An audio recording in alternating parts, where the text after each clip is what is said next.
रामकृष्ण लीला प्रसंग स्वामी शारदानंद जी द्वारा लिखित पाठ संख्या 243। गुरु भाव संबंधी अवशिष्ट बातें।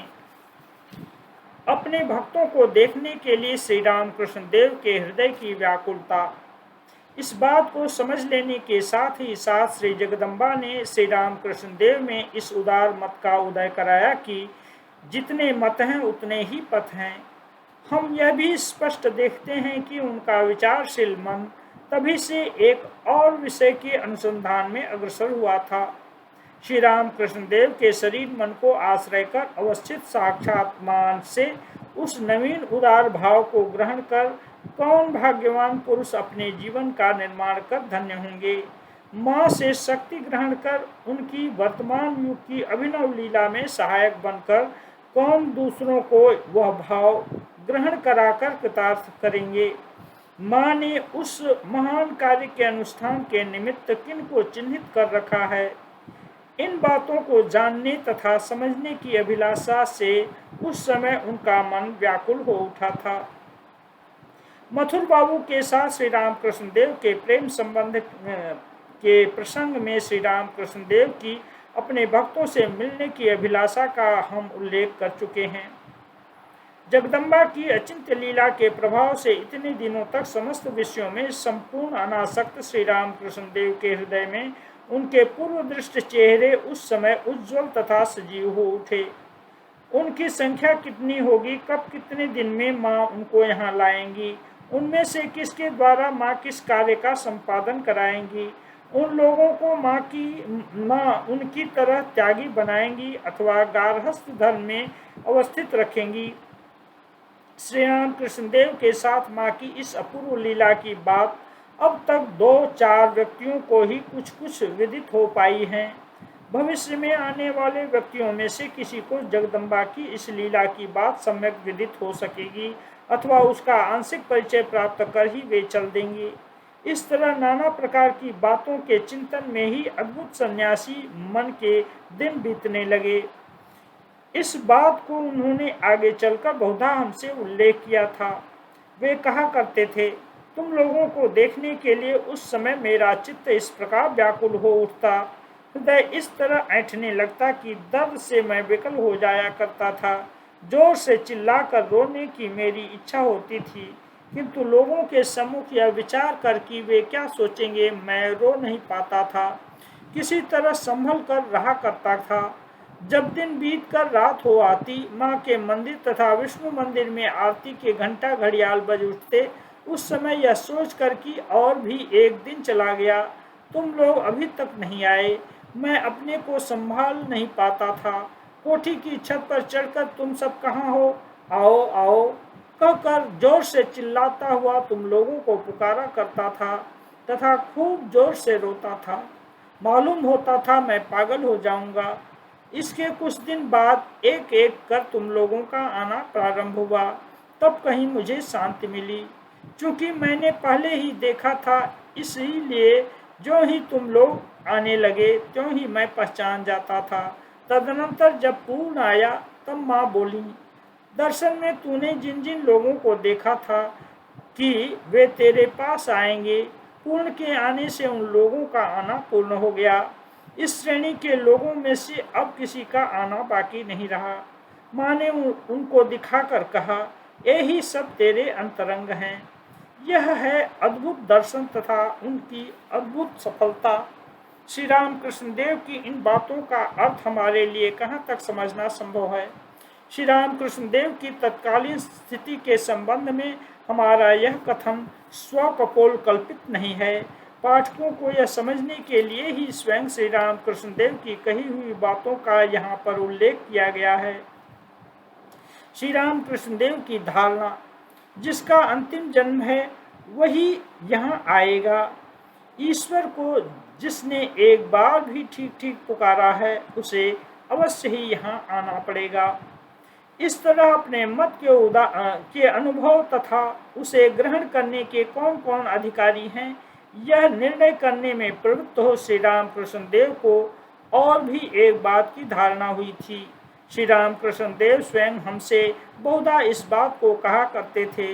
वे कहते थे, जिसका अंतिम जन्म है वही यहाँ पर आएगा।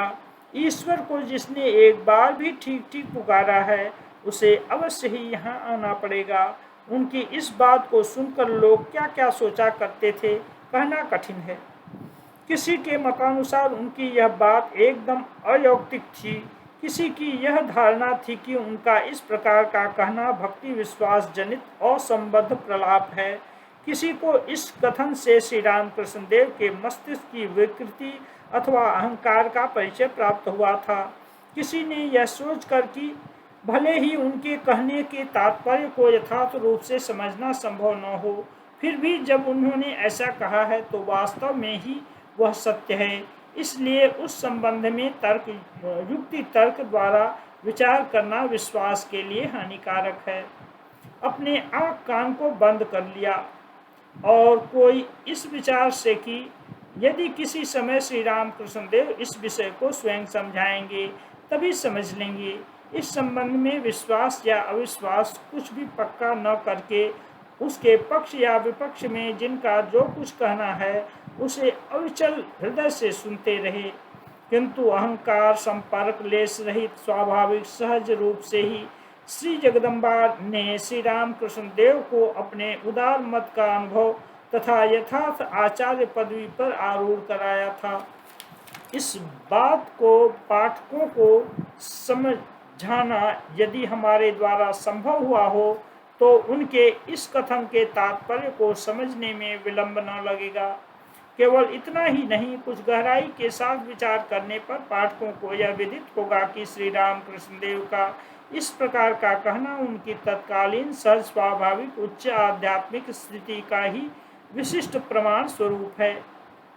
जगदम्बा पर पूर्णतया निर्भर रहने के कारण ही श्री रामकृष्ण देव में इस प्रकार की धारणा का उदय होना।